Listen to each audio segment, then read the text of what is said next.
Coogan Cassius for IFL TV in association with Macklin's Gym Marbella. We're in Las Vegas, MGM Grand here. With me, I've got the one and only Magic Man, Paulie Malignaggi. What's going on? I'm good. I'm excited about this show. I'm excited about these fights. I had a bunch of coffee this morning. Man, am I awake and ready to go right now. It's been called a welterweight orgy. That's what someone referred to this weekend as in Las Vegas. Quite fitting. Plenty of welterweight action going on. And also at the Cosmopolitan as well with Tim Bradley. So... It's that's a good way to describe it. There's a lot of welterweight action going on, and it's a lot of good fights, a lot of solid matchups. I'm excited to be working the Amir versus Devin Alexander fight. But yeah, even on the co-main event, we have Thurman and Bundu, also a welterweight fight. Bradley Chavez over at the Cosmopolitan. That's a solid welterweight fight. And Benavidez Herrera is a junior welterweight fight. But those are always guys that could move up to welterweight as well. So, a lot of excitement in and around that area of the weight classes. Let's start with Khan Alexander. Obviously, Amir Khan's first fight at 147 against Collazo, come through that. He's now facing Devin Alexander. It's not a foregone conclusion, is it, that he will beat Alexander? A lot of people are tipping him to win, but... Yeah, it's not. I mean, Alexander's always shown himself to be formidable, and he's always shown himself to be a guy that you can't take lightly, and he's got a lot of quality wins on his record, ex-world champion, so it's a solid main event. I mean, this is what Vegas is all about, making these big-time main events. I think Amir and Devin Alexander is a big-time main event, but I think it goes to show you the quality that Amir has really bestowed upon himself, the accolades, so to speak, because, how many times you really look at Devin Alexander as a possible tune-up? Devin Alexander is not a tune-up kind of opponent. But people are looking at this like Amir should go through him and then, be in the Mayweather sweepstakes. But, we'll see. We'll see if Amir can keep living up to it. He's been impressive of late. I know he's had an up-and-down career, but Devin's no slouch. And if Amir can win in an impressive fashion, I think he makes a big statement. By you saying big statement, what, to Floyd Mayweather to take that fight in May? Here's the thing. I mean, if you can make the Mayweather-Pacquiao fight, no matter how good Amir looks, he's not going to get it. But aside from Mayweather-Pacquiao, I think Amir puts himself head and shoulders above the rest as far as deserving the Mayweather fight, because it's not just about talent and skill and the way you look, it's also about your marketing ability. And so right now, the combination of the marketability Amir has, as well as the way he's been looking impressive, and if he keeps looking impressive tomorrow night, I think that combination really makes him a very deserving opponent for Floyd Mayweather. But of course, Devin Alexander's going to have something to say about that. Absolutely. The co-feature on this bill is, funnily enough, Keith Thurman against Leonard Bundu, who you were sort of talking about fighting for the European title last time I spoke to you. Yeah, now if I want the European title, I got to go to Bronco. Talk about a letdown, huh? I think Bundu's is solid. There's not a lot known about him in the U.S. I think in the U.K. the fans know about him a little bit with his wins over Frankie Gavin and Lee Purdy. I think Bundu is a pretty capable guy. I think he's qualified and he's earned this opportunity that he's going to get tomorrow night. But I think Thurman might quite possibly be the best welterweight in the world. Give or take, one or two other welterweights.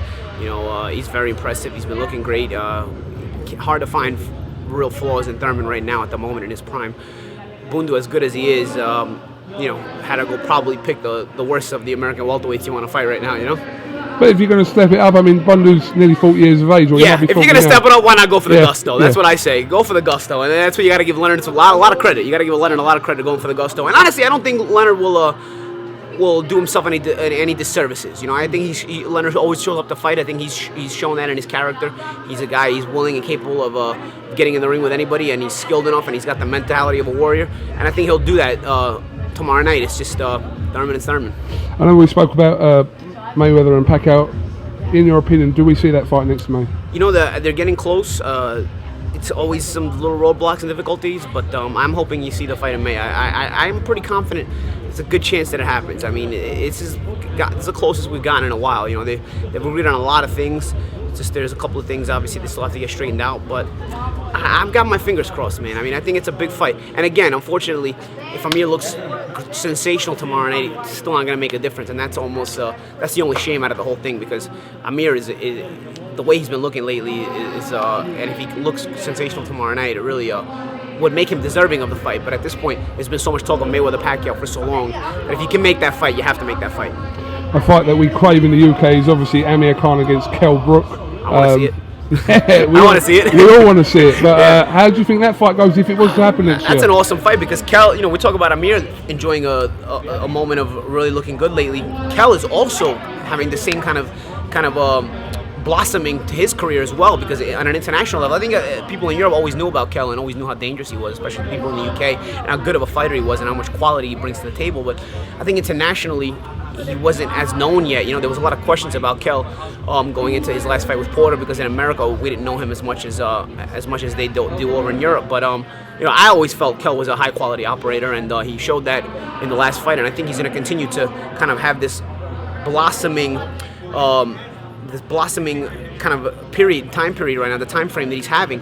And I think between him and Amir looking really good, if they continue to do that, I think, man, how can you not make that fight? That is huge. Because here's the thing, Froch and Groves was huge. But Groves still didn't have the notoriety in the US. You know what I'm saying? And it was still a big deal. Can you imagine Kell and Amir continuing to build on this momentum that they have and then getting in with each other? There's not a place in the world that wouldn't be interested in that fight. Forget about just the UK and the US. I mean, you know, and there'd be a world title on the line with at least Kell holding one of the world titles. I mean, I don't know. I don't know how you can go without making that fight. You know, I think one of the biggest shames in UK was Hatton not fighting Junior Witter, and then Calzaghe and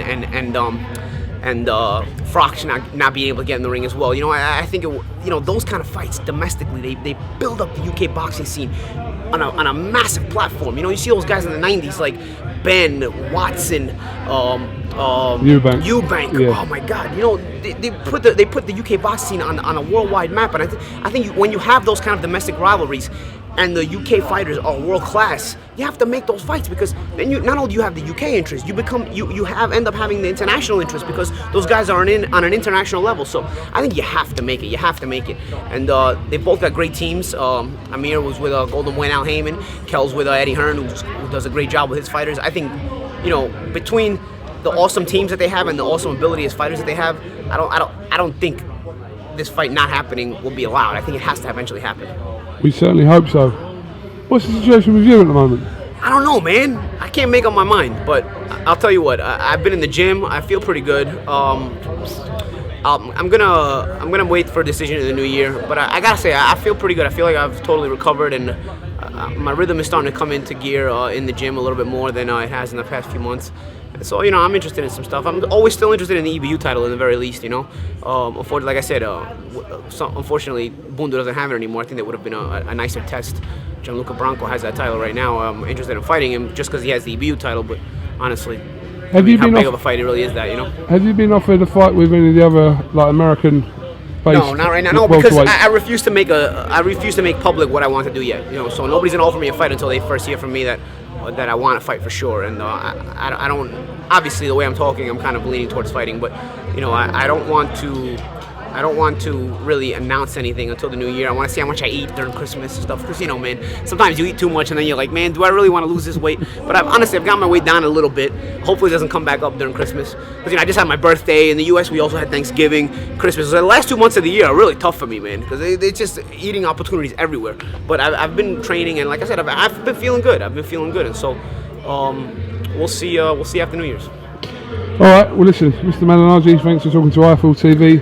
And everybody in the UK, come check me out. On Vegas Fight Night at the end of January. Are you coming to the UK? Yes, I'm coming to the UK at the end of January. Okay. Make sure everybody doesn't miss me out there. Where are you going? I'll be there. I'll be in Manchester. Vegas Fight Night. Okay. James Lindemann. Don't miss it. All right, come check me out. I got love for my UK fans. Don't disappoint me. Thank you very much. Later.